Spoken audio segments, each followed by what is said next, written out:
Oh yeah, baby, it's the 70s and video games have just hit the scene, so sit back and grab an ice-cold Tab soda and watch as a small number of companies give birth to the video game phenomenon. Number 20, Safari, 1977 by Gremlin. US company Gremlin Industries started making electronic games way back in 1973 that hung on the walls of taverns and pizzerias. But in '77 they launched their first video games. In Safari, you're a big game hunter complete with a rifle, a pith helmet, and baggy pants straight out of the 1930s.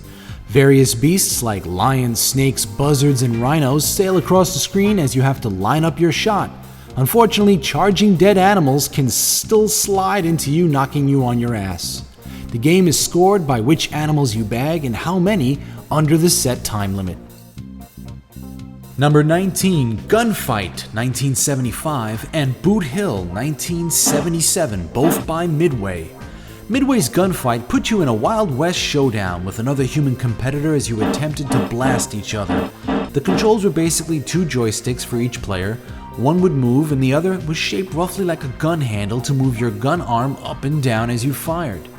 Each player had 6 bullets as the timer ticks down. Cacti provided limited cover, but bullets could be ricocheted to hit your opponent. Midway followed up Gunfight with a beefed-up version 2 years later in '77 called Boot Hill, where moving stagecoaches helped and hindered dueling cowboys. Atari, not to be outdone, released Outlaw in the arcades in '76 between the two Midway releases, and brought a port of it to the home Atari VCS in 1978, programmed by none other than David Crane of Pitfall fame.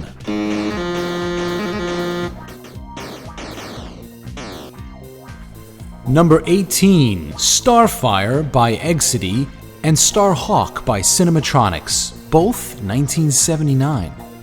The late 70s were all about Star Wars.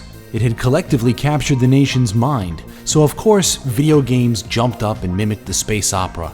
In 1979, Exidy released Starfire, a blatant Star Wars knockoff that used the same familiar font to enemies that were shaped exactly like TIE fighters. Even your lasers fired in an X pattern like an X-Wing starfighter would. The game is very good, and put yourself in 1979.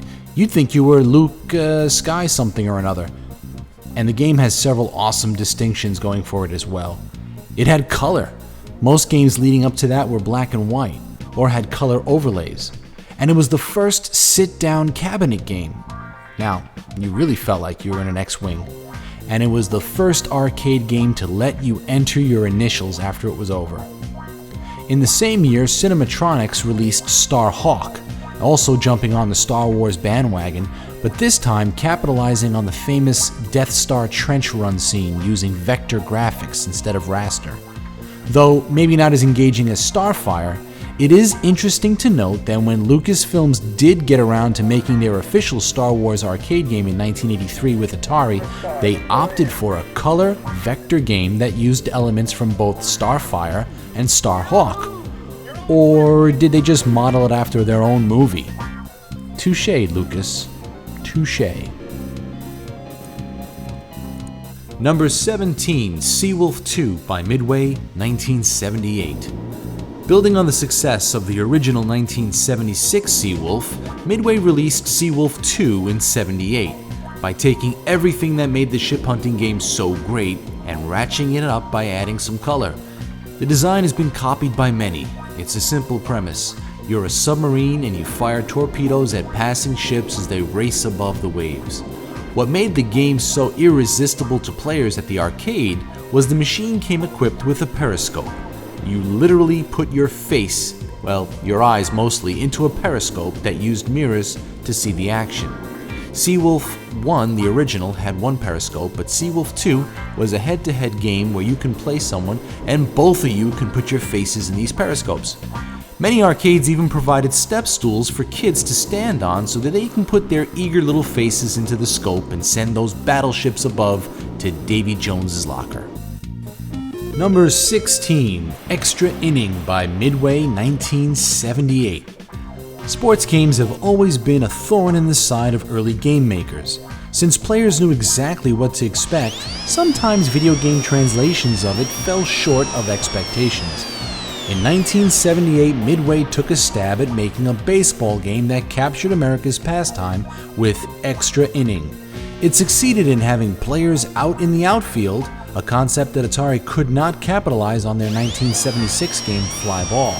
And although Atari had a visible batter that could swing a bat, Midway's gameplay won the series between the two. Number 15, Basketball by Atari 1979. Coming back with another sports game, Atari's Basketball did capture the one-on-one feeling of b-ball. With realistic-looking players for the time, slick dribbling and shooting animations, it looked and played great. You used a trackball to move your player on the court and a button to make your shots. And as with many Atari arcade games, a port was rushed home to the VCS that same year. However, it didn't look or play nearly as good as the arcade, and a year later, Intellivision made a devastating point of that fact by comparing it to their own superior home basketball video game. Number 14, Superbug Key Games, Atari 1977. In Superbug, you drive a Volkswagen Beetle, which was incredibly popular throughout the 70s. It's a top-down driving game with a steering wheel, gas pedal, and gear shifter. In a clever use of programming, the car spun and rotated as you turned the wheel, but in actuality the car never moved. It was the track that raced around you, giving the illusion of movement and speed. Thus, the first scrolling game was born. Superbug was released by Key Games, a competitor of Atari. Operators wanted exclusive titles in their establishment, but Atari was unwilling to commit to any one arcade company. Key Games had the uncanny ability of coming up with very similar games to Atari and was willing to sign exclusive deals.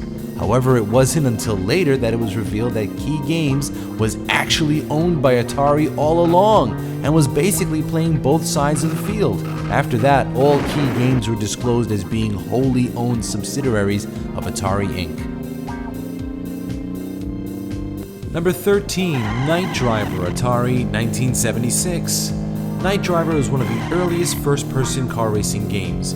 It was inspired by the German arcade game called Nürburgring 1, named after the famous Grand Prix racetrack in Germany.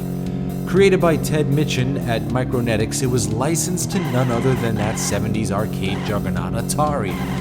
Given the premise that you're driving at night, it afforded itself the luxury of not having to worry about any scenery of any kind. It's just an inky black screen with a winding road that you had to stay on as it increasingly snaked around and got narrower and narrower and faster and faster. Though you didn't actually see your car, the game had a plastic overlay of your car's hood that sort of helped the illusion. Of course, Atari eventually ported it to their home systems 2 years later with the addition of other vehicles and limited scenery. Number 12, Lunar Lander, Atari 1979. Let's face it, historians, the greatest thing heralding in the 70s wasn't bell-bottom pants or big lapels. It was landing on the frickin' moon, and Atari was there again to take us to the moon via vector graphics. Lunar Lander put you in control of a free-falling lunar module that had you guiding it using retro rockets against the moon's gravitational pull and a limited supply of fuel. You had a choice on where you attempted to land, with the small, more dangerous zones giving you more points. Lunar Lander was an early example of game physics using artificial gravity and inertia that would prove critical to Atari's future lineup of games, especially Asteroids. Number 11, Fire Truck, Atari 1978.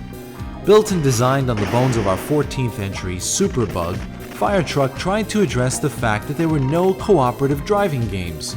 That's cooperative, not competitive.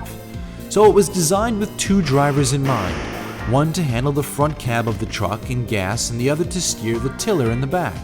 Together the players had to navigate the streets while keeping the truck from oversteering. This gave the machine an awesome look which mimicked the real front and rear fire truck drivers, as one player sitting in the front and another standing behind him. A single-player version was also produced called Smokey Joe that did a pretty good job keeping true to the two-player version, which was the best way to experience the game. That's part 1 of our top 20 arcade games of the 70s, numbers 20 to 11. Do you agree with the games that made the countdown? Leave a comment and suggest what the top 10 arcade games of 75 to 79 should be for our part 2 video.